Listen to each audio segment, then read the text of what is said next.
আসসালামু আলাইকুম প্রিয় দর্শক, নির্বাচনকে সামনে রেখে আবার নতুন আরেকটা জরিপ আমাদের সামনে এসেছে। কদিন পরে পরে জরিপ কিন্তু হচ্ছে। গেল মাসে মানে গত ডিসেম্বরের 9 তারিখে এরকম একটা জরিপ নিয়ে বেশ আলোচনা হয়েছিল। সেই জরিপটা করেছিল প্রথম আলোর উদ্যোগে করা। সেই জরিপটা আসলে করেছিল একটা বেসরকারি গবেষণা প্রতিষ্ঠান কি মেকার্স কনসাল্টিং লিমিটেড। তাদের সেই জরিপ ছিল গুরুত্বপূর্ণ সামাজিক রাজনৈতিক বিষয়ে জাতীয় জনমত জরিপ 2025, এই ছিল সেই জরিপের শিরোনাম। ওখানে অনেক খুঁটিনাটি অনেক প্রশ্ন ছিল এবং বেশ মোটামুটি গোছানো টাইপের একটা জরিপ বলে আপাত দৃষ্টিতে মনে হয়েছিল, যদিও সেটা নিয়ে আমার বেশ কিছু প্রশ্ন ছিল এবং সেই প্রশ্নগুলো নিয়ে আমি তখনই সেই দিনই আমি আলোচনাও করেছিলাম এবং আমি বলেছিলাম যে কি কারণে এই জরিপটা আসলে গ্রহণযোগ্য নয়।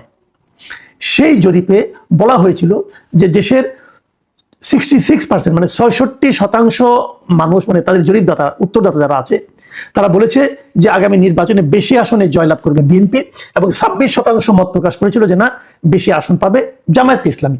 তার মানে 66 এবং 26 এই ছিল গ্যাপটা। এরপর আজকে আরেকটা জরিপ হয়েছে, আরেকটা জরিপের কথা প্রকাশিত হয়েছে আর কি। এই জরিপটা করেছেন একটা বেসরকারি সংস্থা, eminence associates for social development, EASD। এরা একটা জনমত জরিপ চালিয়েছে এবং এই জরিপে তারা করেছে যে কাজটা, সেটা হলো 300টা সংসদীয় আসনই তারা লোক পাঠিয়েছে এবং সেখানে 20,495 জন মানুষের উপর তারা মতামত নিয়েছে এবং তারা এই মতামতটা নিয়েছে সশরীরে, মানে হাজির হয়ে নিজে নিজে, মানে একদম মানে মানুষটাকে জিজ্ঞাসা করেছে আপনি কাকে কি করবেন না করবেন এরকম। এবং এই জরিপটা চলেছে এই বছরের ডিসেম্বরের 20 তারিখ থেকে জানুয়ারির 1 তারিখ পর্যন্ত, এই সময়সীমার মধ্যেই। এই সময় পরিচালিত জরিপের রেজাল্টটা কি এসেছে? রেজাল্ট এসেছে যে 70% মানুষ বলেছে যে তারা বিএনপিকে ভোট দেবে এবং 19% মানুষ বলেছে যে তারা জামাতে ইসলামকে ভোট দেবে। মানে বিএনপি এবং জামায়াতের গ্যাপটা এই নতুন জরিপে আরো বেড়েছে, অনেকটাই বেড়েছে। এখন প্রশ্ন হলো কেন এই গ্যাপটা বাড়লো? এটা নিয়ে কিন্তু আলোচনা আমরা করবো একটু পরে। গ্যাপ বাড়ানোর নানা কারণ থাকতে পারে, কারণ আপনারা জানেন যে এর মধ্যে এই সময়ের মধ্যেই কিন্তু আপনার তারেক রহমান সাহেব দেশে এসেছেন, 25শে ডিসেম্বর দেশে ফিরেছেন। দেশে আসার পর তাকে কেন্দ্র করে বিএনপির পক্ষে একটা জোয়ারের মতো উঠেছে। এর মধ্যে খালেদা জিয়া মারা গেছেন, উনি মারা যাওয়ার কারণে বিএনপির প্রতি মানুষের সিম্পেথি বেড়েছে। এই সমস্ত কারণে একটা মানে গ্যাপটা বাড়তেই পারে, অস্বাভাবিক কিছু না। কিন্তু এই জরিপটা কি এ কারণেই গ্রহণযোগ্য হবে না আরো কিছু বিষয় আছে এটা নিয়ে আলোচনা করা যেতে পারে? এই জরিপে 4টা মূলত প্রশ্ন রাখা হয়েছিল। 1 নম্বর প্রশ্ন রাখা হয়েছিল কোন দল সরকার গঠন করবে অথবা আপনারা কাকে ভোট দিবেন, এরকম।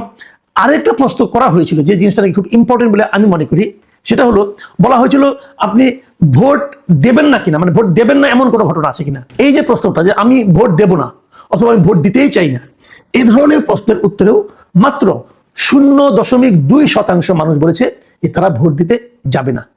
দেখুন, আগের যে জরিপটা ছিল নভেম্বরে, ওই জরিপটা নিয়ে আমার প্রশ্নটা ছিল এই কারণেই, সেখানে দেখানো হয়েছিল যে এই অন্তর্বর্তীকালীন সরকারকে একেবারেই পছন্দ করেন না তেমন লোকের সংখ্যা হলো 3.2%। আমি তখন বলেছিলাম যে যারা আওয়ামী লীগ করে তারা এই সরকারকে পছন্দ করার কোনোই কারণ নাই, কাজেই তারা তো বলবে আমি একেবারে পছন্দ করি না। এবং তাদের মধ্যে মাত্র 3.2% লোক বলছে, এই হিসাবটা আমার কাছে গ্রহণযোগ্য মনে হচ্ছিল না, যেটা নিয়ে আলোচনা করেছিলাম। এবারে এই জায়গাটা এসে আমি কিন্তু আবার হুচুট খেলাম যে এই জরিপে বলা হয়েছে মাত্র নাকি 0.2% মানুষ ভোট দেবে না বলেছে আমরা ভোট দিতে যাব না। বুঝেন, কিন্তু মানে 1%ও না, 1%-এরও 5 ভাগের 1 ভাগ, এত কম লোক বলছে আমরা ভোট দিতে যাব না। তার মানে প্রায় সবাই ভোট দিতে যাবেন। বাট এই হিসাবটা কি আপনার কাছে আমার কাছে কতটুকু, আপনার কাছে কতটুকু গ্রহণযোগ্য আমি জানি না, আমার কাছে মোটেই গ্রহণযোগ্য না। কারণ আমি জানি যে আওয়ামী লীগের একটা বড় অংশ লোক তারা ভোট দিতে যাবেন না। এই কারণে যাবেন না, তারা অনেক লোক আছে, আমি অনেকের সঙ্গে আমার ব্যক্তিগতভাবে আলাপ হয়েছে, তারা বলেছেন আমি ওখানে যে কাকে ভোট দিব, আমি কি বিএনপিকে ভোট দেবো? বিএনপি তো আমার দলের আদর্শকে বহন করে না, অথবা বিএনপি ক্ষমতায় গেলে কি আমার দলের লোকজন, আমার যারা নেতাকর্মী আছে অথবা আমরা যারা আছি, আমরা কি নিরাপদে থাকতে পারবো? তাহলে আমি দেবো কেন?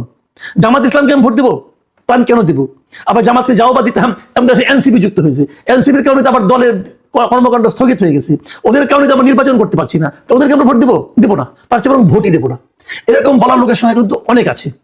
তাহলে এরা যদি বলে, জরিপে যদি বলা হয় যে মাত্র 0.2% লোক ভোট দেবে না বলে জানিয়েছি, সেই জরিপটাকে আমি কিভাবে গ্রহণ করবো? আমি কিন্তু ব্যাপারটা ক্লিয়ার না, একদমই ক্লিয়ার না, আমার কাছে এটা মোটেই গ্রহণযোগ্য মনে হয়নি।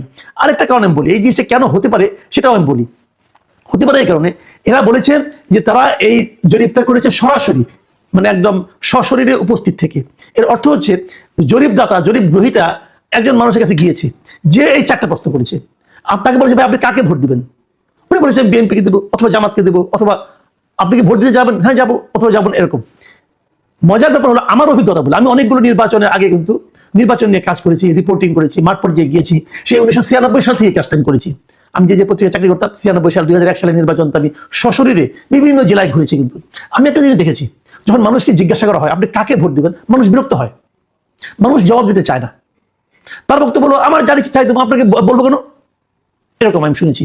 অথবা যদি তারা সরকার বিরোধী হয়, সরকারকে ভোট সরকারি দলকে ভোট দিবে না, যেহেতু ওই দুটা নির্বাচনে কিন্তু সরকার বিরোধীরাই বিজয়ী হয়েছিল, তো সরকারি দলের বিরুদ্ধে যারা আছে তারা বলে হ্যাঁ দেখে শুনে ভোট দেবো, এরকম বলতো। আর যারা সরকারি দলের লোক একদম মানে মানে সরকারি দলের একদম মানে কি বলবো আপনার একদম ডাই হার্ড যারা, হ্যাঁ অন্ধ সমর্থক, তারা হয়তো বলেছে হ্যাঁ ঠিক আছে আমি অমুক দলকে ভোট দেবো, হ্যাঁ আমি যে দল ক্ষমতা থাকতে সেই দলের নাম নিয়ে বলতো আমি তাদেরকে ভোট দেবো, তারা তো ভালো কাজ করতেছে, এরকম। কিন্তু এরকম সংখ্যা খুব রেয়ার। ম্যাক্সিমাম লোককে আমরা দেখেছি তারা কাকে ভোট দিবে এটা মুখে প্রকাশ করতে চায় না। কেউ কেউ করে কিন্তু ওদের সংখ্যাটাই বেশি। কিন্তু তাই যখন আপনি শারীরিকভাবে উপস্থিত হয়ে মতামত জানতে চাইবেন তখন আপনারা সবাই এরকম ভাবে আপনাকে জানিয়ে দেবে, এটা আমার কাছে ভাই গ্রহণযোগ্য মনে হয় না। এর চেয়ে বরং টেলিফোনে যেটা সেটা অনেকটা নিরাপদ, অনেকে ভাবে যে আমার পরিচয়টা প্রকাশিত হলো না, আমি বলে দিলাম। সবচেয়ে ভালো অনলাইন জরিপ। অনলাইন জরিপে কেউ জানলো না আমি কাকে ভোট দিলাম, আমি কে তা জানলো না, এটা সবচেয়ে ভালো, ওখানে অ্যাকুরেট রেজাল্ট আসে। কিন্তু ওখানে একটু ঝামেলা হয় এই কারণে যে ওই জরিপটা কে নিচ্ছে অথবা কোন প্ল্যাটফর্ম নিচ্ছে তার উপর নির্ভর করে। যেমন ধরা যাক আমি যদি একটা অনলাইন জরিপ করি, তাহলে আমার প্ল্যাটফর্মে এই মুহূর্তে যারা ভর করছে, যারা বেশি ভিড় করছে তারাই ভোট দিবে। দেখুন আপনাদের আলোচনার সুবিধার্থে আমি একটা অনলাইন জরিপের কথা বলি। যখন আমি পত্রিকায় এই নিউজটা পড়লাম আজকে, পড়ার পর কিছুক্ষণ পরে আমি ভাবলাম তাহলে আমি নিজে একটা জরিপ করি না কেন অনলাইনে। আমি এখন থেকে 2 ঘন্টা আগে সেই জরিপটা দিয়েছি, 2 ঘন্টা, ঠিক 2 ঘন্টা আগে। আপনারা দেখুন এখানে দেখবেন 2 ঘন্টা লেখা আছে। এই 2 ঘন্টায় আমার এখানে ভোট পড়েছে 9400 ভোট। মাথায় রাখবেন 9400 ভোট পড়েছে মাত্র 2 ঘন্টায়। যদি একদিন পরে করি সেটা বেড়ে হয়তো 20-30 হয়ে যাবে। কিন্তু তো 2 ঘন্টায় আমি কি পেয়েছি এটা আপনাদের একটু আমি বলতে চাই। প্রশ্ন ছিল 12ই ফেব্রুয়ারি নির্বাচনে আপনি কাকে ভোট দিবেন। অপশন ছিল বিএনপি ও তার জোটকে, জামাত ও তার জোটকে, ভোটই দেব না, এখনো ঠিক করিনি। এই ছিল 4টা প্রশ্ন। এর মধ্যে বিএনপি এবং তার জোটকে ভোট দিবে মাত্র 19% লোক, জামাত আর জোটকে ভোট দিতে চেয়েছে মাত্র 22% লোক, আর ভোটই দেব না এমন কথা বলেছে 53% লোক, আর এখনো ঠিক করিনি এটা বলেছে 6% লোক। আসেন একটু আমারটা বিশ্লেষণ করি। আমার এমন হলো কেন? দুটো কারণ আমি আমার কারণগুলি ব্যাখ্যা করি। দেখুন প্রথমত জামাতের যে 22% ভোট এসেছে এটা এসেছে এই কারণে যে জামাত এবং শিবিরের লোকরা এরা অনলাইনে দীর্ঘদিন ধরে খুব অ্যাক্টিভ। তারা মোটামুটি সব অনলাইনেই যাতায়াত করে, দেখে, চেক করে এবং কোনো জরিপ হলে অংশ নেয়। কাজে তাদের অ্যাক্টিভ তাদের খুব বেশি, এই জন্য এটা বোঝা যাচ্ছে 22%। আর বিএনপির ব্যাপারটা হলো BNP in the meantime তারা কিন্তু সরকারি দলে প্রায় পরিণত হয়েছে। বিএনপির নেতাকর্মীরা, বিএনপি যারা সমর্থকরা তারা ভাবতেই শুরু করে দিয়েছে যে আমরা তো ক্ষমতায় এসে গেছি। এবং আমি বরাবরই দেখেছি যারা সরকারি দলে থাকে তারা এসে মতো জরিপ টরিপ এগুলো পাত্তা দেয় না, তারা এগুলোতে অংশও নেয় না। তারা মনে করে যতক্ষণ এখানে অংশ নেবো ততক্ষণ কিছু চাঁদাবাজি করে আসি, ওটা অনেক লাভজনক হবে। যে কারণে বিএনপির মধ্যে এখন ওই ধারণাটা সম্ভবত চলে এসেছে। আর আওয়ামী লীগের ভোটার যারা আছে তারা ম্যাক্সিমাম এখন আমার এখানে ভর করেছে বলে আমার ধারণা। কারণ হয় কি আমার এই চ্যানেলে একটা নিয়ম আছে, নিয়ম মানে আমার একটা বৈশিষ্ট্য আছে। সেই বৈশিষ্ট্যটা হলো আমি সবসময় নিপীড়িতের পক্ষে, মজলুমের পক্ষে এবং এন্টি এস্টাবলিশমেন্ট মানে সরকারের যে ভুলগুলো আছে সেগুলো নিয়ে বেশি আলোচনা করি। যে কারণে যারা ওই সময় সবচেয়ে নির্যাতিত থাকে, যারা সব নিপীড়িত থাকে তারা এসে আমার এখানে ভর করে। যখন আওয়ামী লীগ সরকার ছিল ক্ষমতায় তখন আওয়ামী লীগের লোকজন আমার চ্যানেলে আসতো না, বরং বিএনপি এবং জামাতের লোকরা আমার এখানে ভর করতো। এখন যেহেতু অন্তর্বর্তীকালীন সরকারের সমস্ত দমন পীড়ন এখন চলছে আওয়ামী লীগের উপর, যে কারণে সম্ভবত আওয়ামী লীগের লোকজন আমার এখানে কিছু ভর করেছে। এর বাইরেও কিছু নিরপেক্ষ লোক আমার এখানে নিয়মিত, যারা কোনো দল করে না, যারা লজিক দিয়ে চলে, সেরকম কিছু লোক আমার এখানে ভর করে বলে আমার বিশ্লেষণ।